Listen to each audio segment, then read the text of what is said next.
ॐ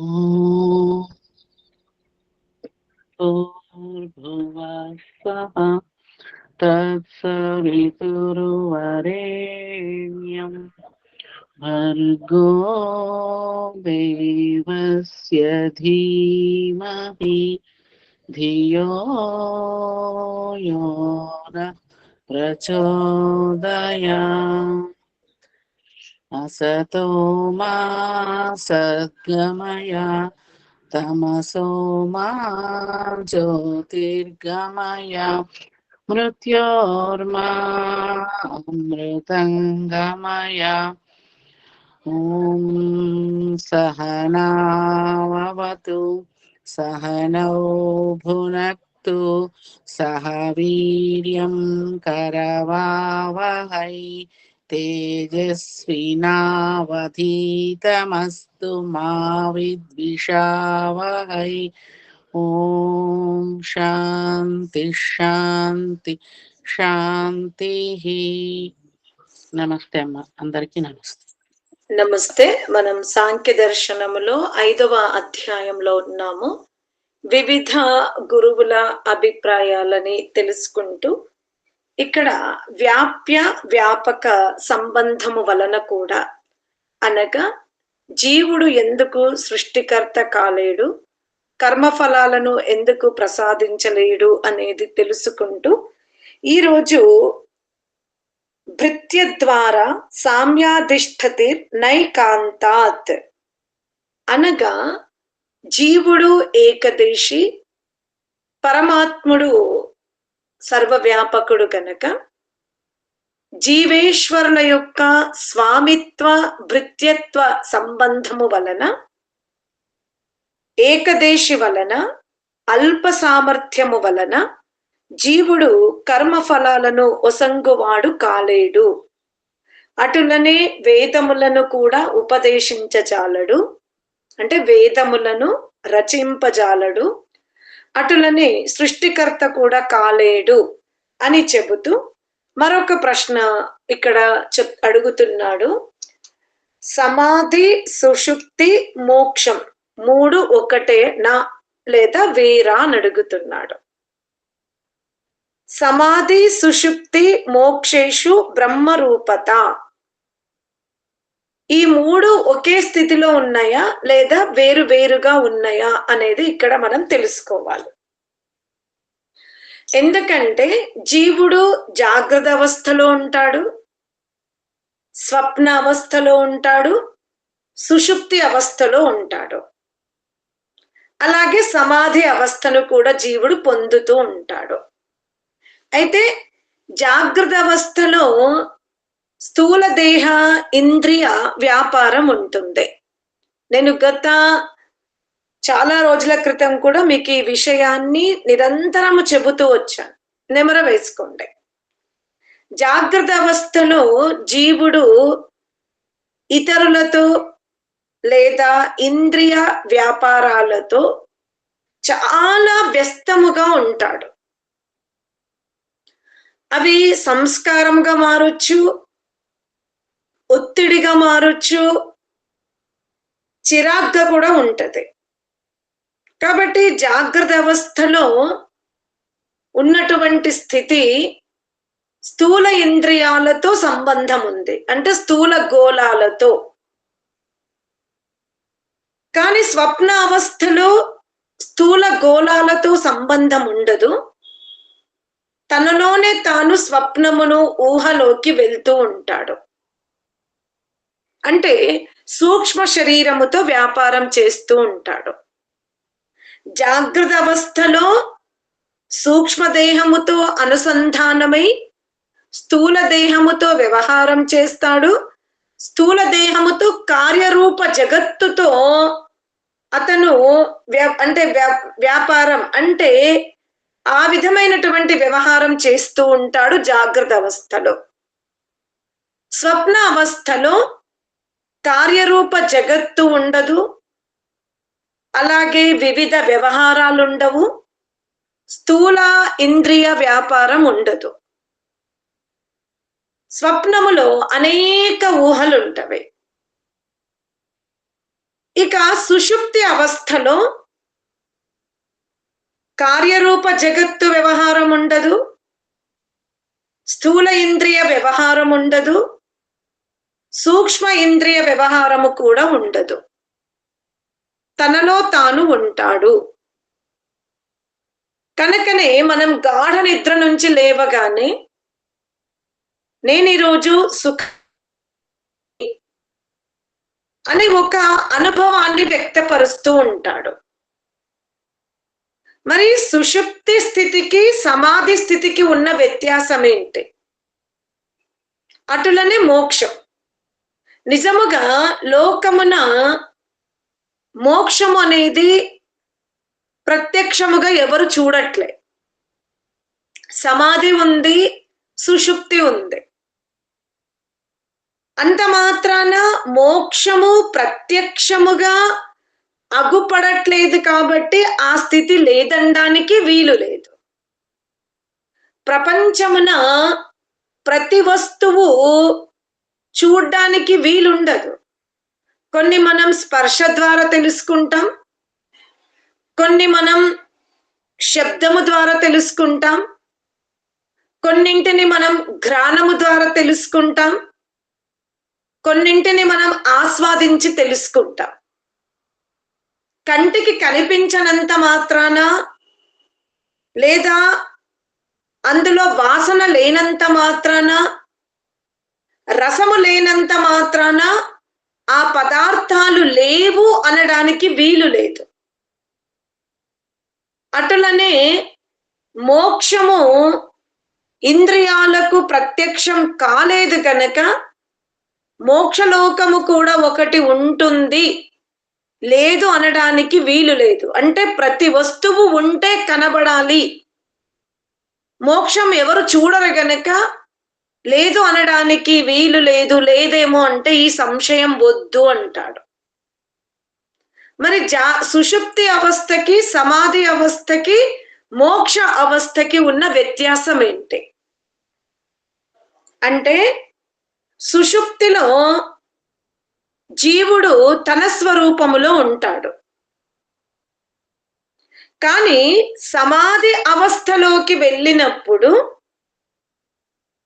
జీవుడు కడు జాగరూకంగా ఉంటాడు. మీరు చాలా జాగ్రత్తగా ఇది అనుభవంలోకి తెచ్చుకోవాలి. నేను మీకు ఎంత ప్రయత్నించి చెప్పినా కూడా ఈ వ్యత్యాసము మీరు స్వయముగా అనుభవంలోకి తెచ్చుకోవలసిందే.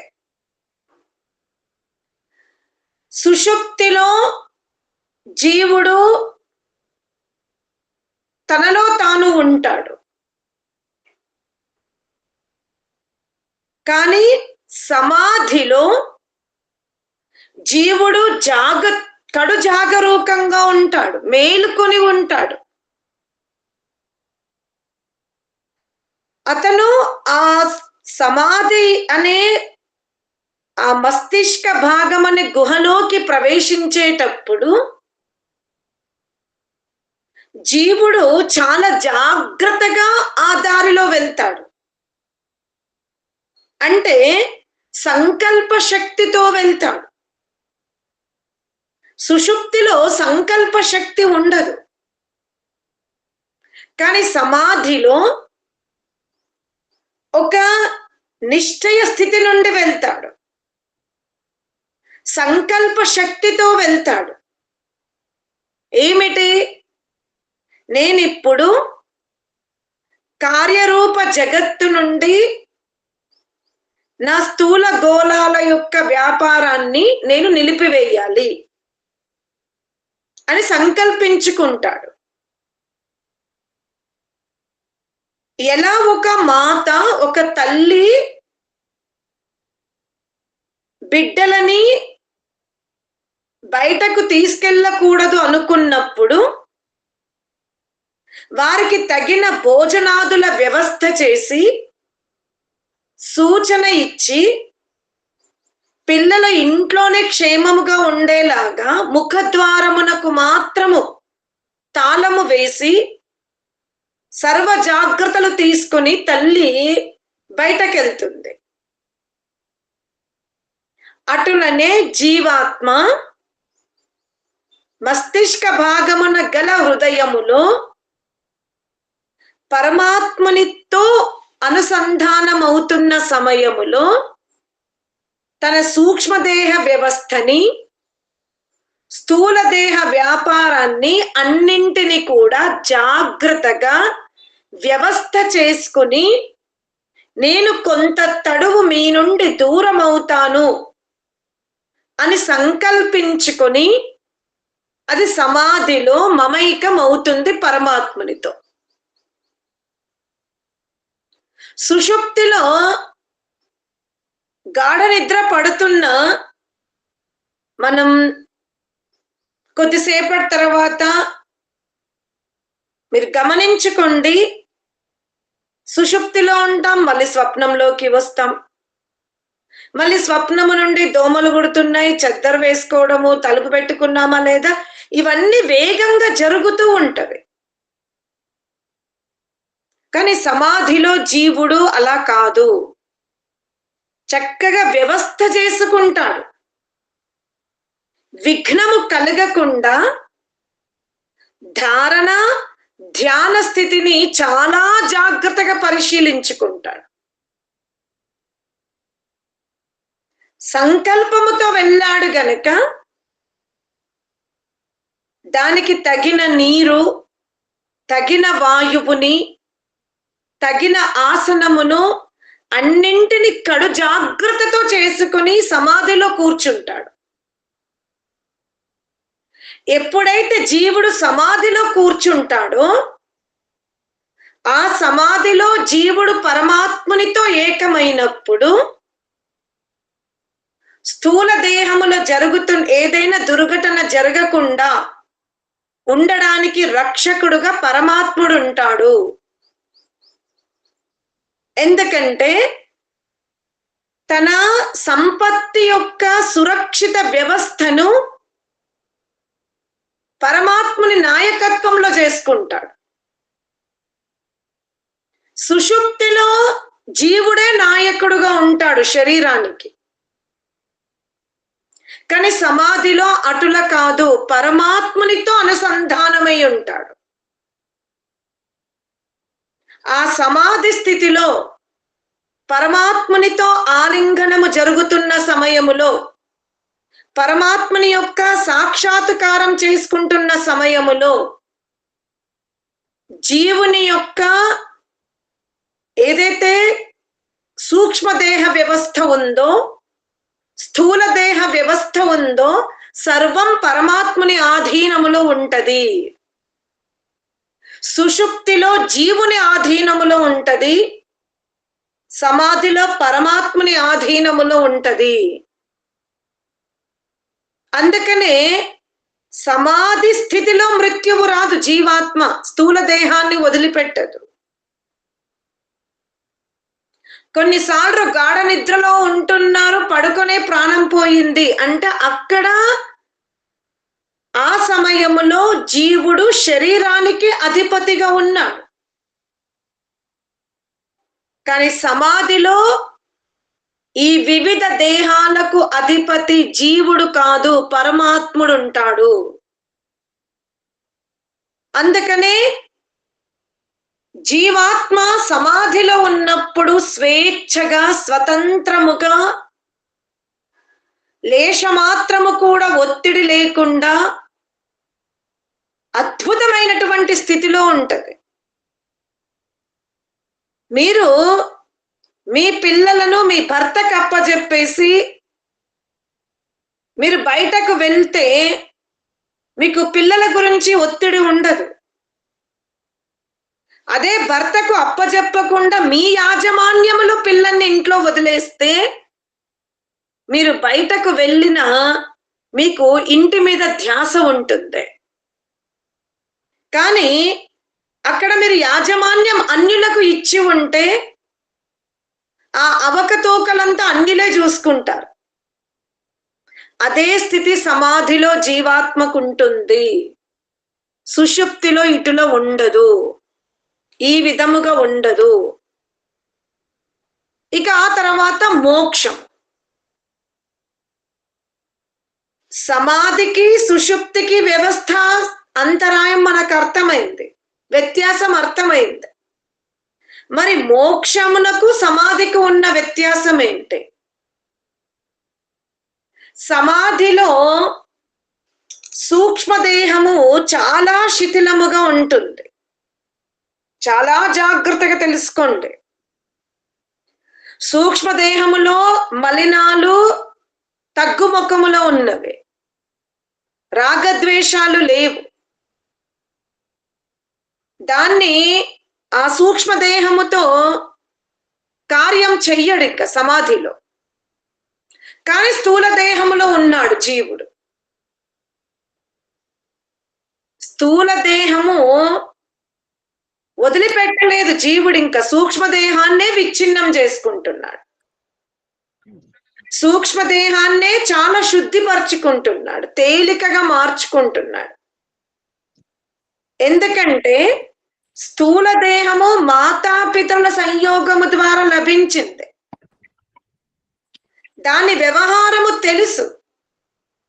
మాతాపితరుల సంయోగము లభించినప్పటికీ కూడా అది పంచభూతాల ద్వారా లభించింది. నేను ఈ స్థూల దేహం పైన స్వామిత్వం వదులుకుంటే ఈ శరీరాన్ని బంధుమిత్రులు లేదా ఇంకేదైనా మిషనరీతో ఈ వ్యవస్థ జరిగిపోతుందని జీవునకు తెలుసు, ఇది విలీనం అవుతుంది. అందుకనే స్థూల దేహము గురించి ఎక్కువగా ఆలోచించాడు, ఏమవుతుందో ఏమవుతుందో అని. కానీ తాను స్థూల దేహాన్ని విసర్జన చేసేటప్పుడు పద్మకయ్య మీరు మ్యూట్ చేసుకోరా, విడియల పద్మకయ్య మీది బాగా డిస్టర్బ్ ఉంది. ఈ సూక్ష్మ దేహమును కనుక జీవుడు విలీనం చేసుకోకపోతే, విచ్ఛిన్నం చేసుకోకపోతే, శరీరం వదిలేటప్పుడు సూక్ష్మదేహం తనతో వస్తుందన్న అవగాహన జీవునకు ఉంది.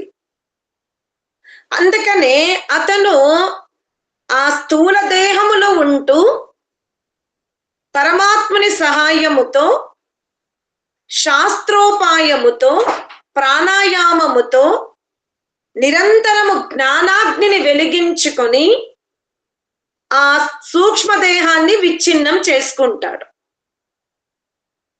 అందులో రాగము, క్రోధము, వాసనలు, ప్రకృతిపరమైనటువంటి స్మృతులు ఇవేవి లేకుండా నిర్మలముగా మార్చుకుంటాడు. కేవలం ఇంకా పరమాత్మనికి ఇవ్వడమే ఆలస్యంగా ఉంది. కానీ స్థూల దేహములో ఆకలి ఉంది, వ్యాధులు ఉన్నవి, మలమూత్ర విసర్జన వ్యవస్థ కూడా ఉంది. అందుకనే మోక్షములో స్థూల దేహము కూడా ఉండదు. సుషుప్తిలో స్థూల దేహముతో సంబంధం ఉండదు, సూక్ష్మదేహముతో సంబంధం ఉండదు. కానీ తన స్వరూపంలో ఉంటాడు, పరమాత్ముని నాయకత్వముతో ఉండడు. అందుకనే ఆ సూక్ష్మదేహములో జరుగుతున్న స్వప్నానికి, స్థూల దేహములో జరుగుతున్న విఘ్నాలకి జీవుడే స్వామిగా ఉంటాడు. చెద్దరు కప్పుకోవడం, చలెక్కుంటే లేసి ఫ్యాన్ ఆఫ్ చేయడం, శబ్దం వస్తుందంటే తలుపులని మూసుకోవడం, ప్రకాశం ఉంది అంటే విద్యుత్ని ఆపేయడం, ఇవంతా కూడా జీవుడు చేసుకుంటాడు. ఎందుకు? స్వామిగా అతనున్నాడు. కానీ సమాధిలో సూర్యోదయం జరుగుతుంది, బాహ్య వ్యాపారం అంతా ఉంది, కానీ జీవునకు సంబంధం ఉండదు. ఆ విఘ్నము కలగకుండా పరమాత్ముడు చూసుకుంటాడు. అందుకనే సుషుప్తి కంటే సమాధి చాలా విశేషముగా ఉంది. సుషుప్తిలో జీవాత్మ స్వామిగా ఉంటాడు, సమాధిలో పరమాత్ముని స్వామిగా చేశాడు. మోక్షములో స్థూల దేహమును కూడా వదిలిపెడతాడు. ఎందుకంటే స్థూల దేహము ఉన్నంత వరకు ఆకలి, దప్పిక, మలమూత్ర విసర్జన, దుర్గంధము, దానికి స్నానం చేయించడం ఇవన్నీ ఉంటవి. అందుకనే జీవుడు మోక్షములో స్థూల దేహముతో కూడా ఉండడు. అంటే సూక్ష్మదేహ వాసనలని విచ్ఛిన్నం చేసుకున్నాడు. జీవునకు తెలుసు స్థూల దేహం తనతో ఉంటే దీనికి ఆ భోజనం ఇవ్వాలి. భోజనం ఇచ్చామంటే అంటే ఏదైతే మలం ఉందో దాన్ని బయటకు విసర్జన చెయ్యాలి. చేసిన తర్వాత ఆ స్థానాన్ని శుద్ధి చేసుకోవాలి. ఆ స్థానమును శుద్ధి చేసుకోవాలంటే నీరు కావాలి. నీటిని ఉపయోగించుకున్నాడు, అతని మలస్థానము శుద్ధి జరగాలంటే నీరు కూడా అశుద్ధి అవుతుంది. అంటే ఇలా పంచభూతాలకు అతను రుణపడి ఉంటాడు. అందుకనే మోక్షములో స్థూల దేహాన్ని కూడా ధరించకుండా స్వయం స్వరూపముతో పరమాత్మునితో ఉంటాడు. అందుకనే సుషుప్తి స్థితి వేరు, సమాధి స్థితి వేరు, మోక్ష స్థితి వేరు. ఎందుకు ఇంత స్పష్టంగా మనం తెలుసుకోవలసి వస్తుంది అంటే జీవుడు స్థూల దేహాన్ని ఆశ్రయించి మస్తిష్క భాగమున పరమాత్మని ఆనందాన్ని పొందుతున్నాడు కదా. స్థూల దేహం ఉంటే ఏమిటి నష్టం? సూక్ష్మదేహంతో కూడిన వాసనలు లేవు, స్మృతులు లేవు, చిరునవ్వుతో ఉన్నాడు, ఈ స్థితి సరిపోతుంది కదా అంటే కాదు. స్థూల దేహము కూడా అతనికి అడ్డుగానే ఉంది. దానికి ఆహారాది పదార్థాలు ఇవ్వకపోయినా, ఇచ్చినా దాని వ్యవస్థ గనక చెయ్యకపోతే పంచభూతాలకు రుణపడి ఉంటాడు గనక స్థూల దేహము కూడా మోక్షములో ఉండడానికి వీలు లేదు అని ఈ విధముగా తెలుసుకుంటాడు జీవుడు. ఆ తర్వాత ఇక ఈ సృష్టిలో మనం చూస్తూ ఉంటాం. ఈరోజు మనం పరమాత్ముడే కర్మఫలములకు అధిపతి అని తెలుసుకున్నాం.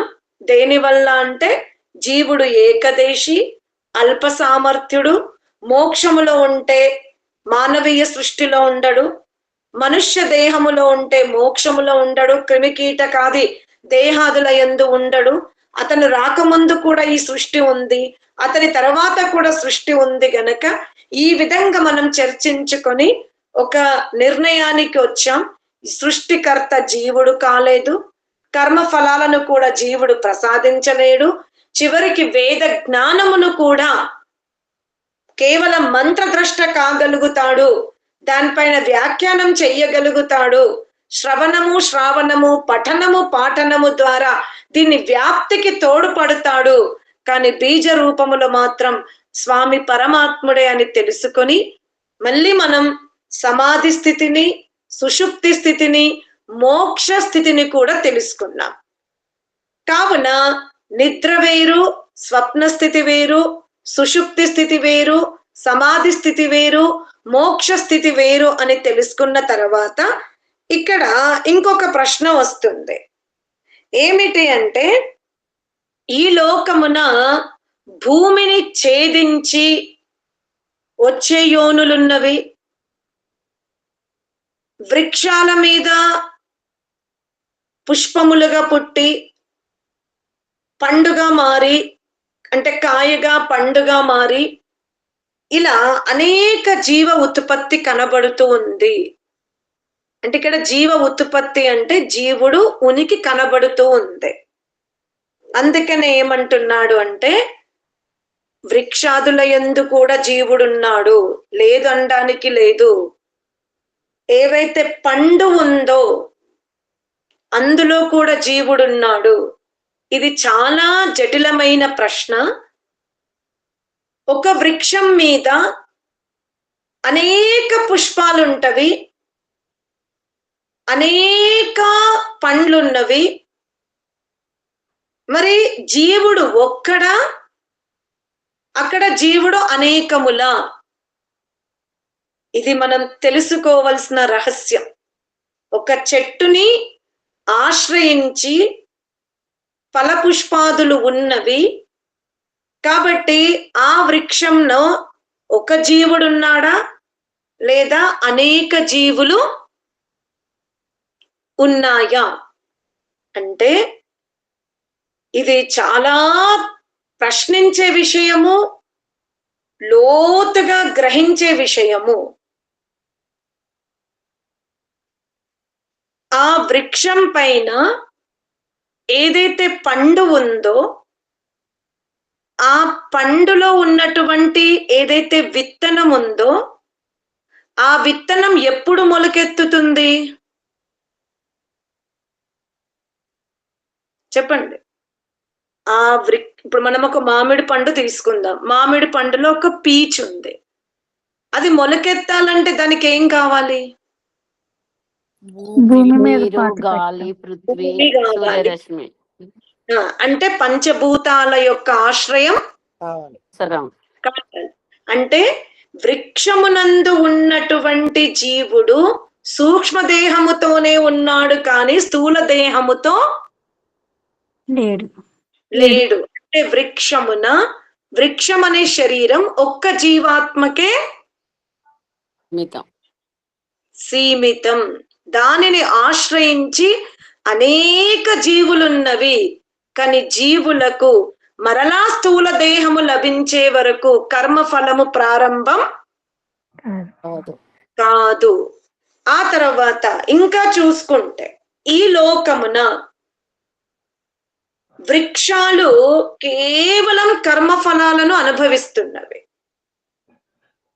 నిరంతరం మనం చూస్తే వృక్షములు నిరంతరం కర్మ ఫలాలను అనుభవిస్తూ ఉన్నవి. కర్మ చేస్తూ ఉన్నవి, కర్మ ఫలాలను అనుభవిస్తూ ఉన్నవి. వృక్షం ఏం కర్మ చేస్తుంది అంటే ఆక్సిజన్ ఇస్తుంది, అంటే ఫల పుష్పాలను ఇస్తుంది, సర్వ ప్రాణులకు ఆశ్రయాన్ని ఇస్తుంది. కానీ ఇంత గొప్ప పని చేస్తున్నప్పటికీ కూడా దానికి సుఖానుభూతి లేదు. అదే లోకమున ఒక మానవ జన్మ ఎత్తినప్పుడు మీరు నలుగురికి భోజనము పెడితే ఆ భోజనమును ఆస్వాదించిన ఆ నలుగురు వాళ్ళ మాటలు ఏవైతే ఉంటాయో అవి మీ హృదయానికి ఒక సంతృప్తినిస్తున్నారు. అంటే మీరు మానవ శరీరము ద్వారా చేసిన పుణ్యకర్మలు, ఆ పుణ్యకర్మల ఫలాలను మీరు అనుభవిస్తున్నారు. కానీ వృక్షము ఇంత సేవ చేసి కూడా పుణ్యప్రద ఫలమును అనుభవించదు. అది కేవలం కర్మను అనుభవిస్తుంది, కర్మ చేస్తుంది. ఇతరులకు ఉపయోగపడే మంచి పని చేస్తూ కూడా స్వయముగా అది తన కర్మ ఫలమునే సమాప్తం చేసుకుంటుంది. కానీ మానవుడు అటుల కాదు. ప్రారబ్ధాన్ని అనుభవిస్తాడు, వర్తమానములో సుఖమును కూడా అనుభవిస్తాడు. దీన్నే మళ్ళీ సన్యాసులను తీసుకుంటే సన్యాసులు కూడా నిరంతరము ధర్మరక్షణ కొరకు పాకులాడుతూ ఉంటారు. నిరంతరము వాళ్ళ శరీరం క్షీణించిపోతుంది. ఒక్కొక్కసారి వాళ్ళ పాదాల యందు పుండుతో ఆ చీము రక్తం వచ్చి చీమలు ఆశ్రయించి ఉంటవి. అయినా వాళ్ళు సమాధిలోనే ఉంటారు. శిష్యులు వచ్చినప్పుడు ఆ పుండు యొక్క దుఃఖాన్ని కూడా హా అనకుండా ఉపదేశిస్తూ ఉంటారు. ఆ స్థితి ఏంటి చెప్పండి. ఒకరేమో ప్రారబ్ధమును అనుభవిస్తూ నిరంతరము మంచి చేస్తున్నా ప్రారబ్ధ దుఃఖములోనే ఉన్నారు. మరొకరు ఎవరైతే అన్మ్యూట్ అయి ఉన్నారో కొంచెం మ్యూట్ చేసుకోండి. ఈ సబ్జెక్టు చాలా జటిలమైనది, ఏకాంతములో వినదగినది. ఈ విఘ్నం కలిగించకండి ఎవరైతే మ్యూట్ లో ఉన్నారు. నేను కూడా ప్రవాహంలో చెప్పాలి అంటే నాకు చాలా ఇది చాలా సూక్ష్మమైన విషయం. విఘ్నం కలిగించకండి దయచేసి. వృక్షము ప్రారబ్ధమును అనుభవిస్తుంది, దానికి ప్రతిహారముగా ఇతరులకు చాలా మేలు చేస్తూ ఉంది. అదే మానవుడు యజ్ఞం చేశాడనుకోండి, చెట్లు నాటాడనుకోండి, భోజనాది పదార్థాలను సిద్ధం చేశాడనుకోండి, 4 మంచి మాటలు మాట్లాడనుకోండి, అతనికి ప్రతిఫలముగా సుఖానుభూతి కలుగుతూ ఉంది. కానీ సామాన్య గృహస్థుల కంటే సన్యాసి ఉన్నాడు, అతని శరీరములో ఎన్నో వేదనలు ఉన్నవి, కానీ సమాజ ఉపకారం చేస్తూ ఉన్నాడు. ఇప్పుడు మీరు ఇతనిని ఏమంటారు? వృక్షము వలె సన్యాసిని పోలుస్తారా? గృహస్థుల వలె సన్యాసిని పోలుస్తారా? వృక్షము వలె సన్యాసిని పోల్చొచ్చు. ప్రారబ్ధ దశ దరికన్నా అతీతంగా ఉంటాడు. నా దేహ మాత్రత కర్మాది కారిత వైశిష్ట్య శ్రుతే సన్యాసి స్థితి వృక్షముతో లేదు, సామాన్య గృహస్థునితో కూడా లేదు. అతను కర్తవ్యముగా ఉన్నాడు. అతనికి వృక్షము వలె ప్రారబ్ధము కాదది, అతనిని ఊర్ధ్వం వైపు తీసుకెళ్తుంది.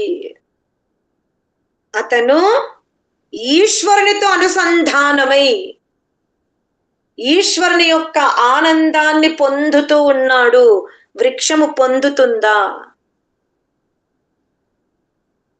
సన్యాసి ప్రకృతి సుఖాన్ని తీసుకోవడం లేదు, పరమాత్మని ఆనందాన్ని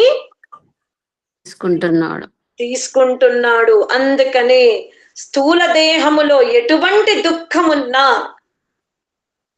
అది అతనిని ప్రభావితము చెయ్యదు. అందుకనే వృక్షములో ఉన్న జీవాత్మ స్థితి వేరు, సామాన్య గృహస్థములో ఉన్నటువంటి జీవాత్మ స్థితి వేరు, సన్యాస దేహములో ఉన్న జీవాత్మ స్థితి వేరు. గృహస్థుడు సుఖములను తీసుకుంటున్నాడు, కానీ దానికి తగిన దాన ధర్మాలు చెయ్యకపోతే, యజ్ఞయాగాదులు చెయ్యకపోతే, మాతాపితరులకు సేవ చెయ్యకపోతే అతను రుణపడే ఉంటాడు. అర్థమైందా? కనుక లోకమున వృక్షములు కర్మఫలమును అనుభవిస్తున్నవి, గృహస్థులు కర్మఫలాలను అనుభవిస్తున్నవి. అందుకనే వృక్షాది జాతులను అంటే వాటిని భోగయోని అన్నారు, సామాన్య గృహస్థులను ఉభయయోని అన్నారు.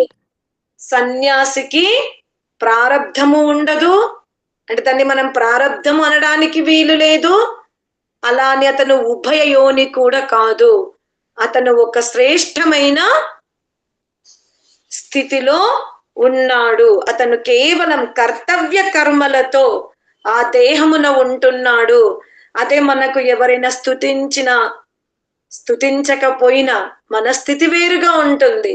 సన్యాసి అటుల కాదు, స్తుతిని తీసుకోడు, నిందను తీసుకోడు. ఆ దేహం మీద కటు వస్త్రము ఎంత పాతదైనా పట్టించుకోడు, కొత్తది ధరించినా పట్టించుకోడు. ఓకే, అవయవాలను సంఘములో మర్యాదలో ఉంచుకోవాలి కాబట్టి ఆ వస్త్రాన్ని ధరిస్తాడు. అతను గనక అరణ్యములో ఉంటే అతని చుట్టూ ఏ మానవీయ ప్రపంచమే గనక లేకపోతే సన్యాసి ఆ వస్త్రాన్ని కూడా భారంగానే భావిస్తాడు. సంఘములో ఉన్నప్పుడు సంఘ మర్యాదను పాటించాలి గనక వస్త్రములను ధరిస్తాడు, కానీ అతనికి వస్త్రము లభించినా లభించకపోయినా, ఆకలి వేసింది, చెట్టు కింద కూర్చున్నాడు, ఆ పండుని చిలుకనో కాకియో ఏదో కొరికింది, కిందికి పడ్డప్పుడు త్రసరేణులు కూడా ఆ పండుకు అతుక్కున్నవి. నవ్వుతూ తీసుకొని దాన్ని తన శరీరంతోనే శుద్ధి చేసి, తన కేశాలతో శుద్ధి చేసి ఆ పండుని ఆస్వాదిస్తాడు. అయ్యో, నేను ఇవాళ ఆకలి వేస్తే, నేను ఇంత దేశోపకారము చేసినా, ధర్మోపకారము చేస్తున్నా, నాకు ఏ గృహస్థుడు కూడా భోజనము పెట్టలేదే, చివరికి పరమాత్ముడు కూడా ఈ ఎంగిలి పండునిచ్చాడన్న భావన కూడా అతనిలో ఉండదు. ఆ విధముగా గొప్ప స్థితిలో ఉంటాడు. అందుకనే సామాన్య యోని స్థితి వేరు, గృహస్థుల ఆలోచనలు, గృహస్థుల సుఖభోగాలు వేరు, సన్యాసి యొక్క సుఖభోగాలు వేరు అని ఈ విధంగా మనం 5వ అధ్యాయములో తెలుసుకునే ప్రయత్నం చేస్తాం. ఓం శాంతి శాంతి శాంతి.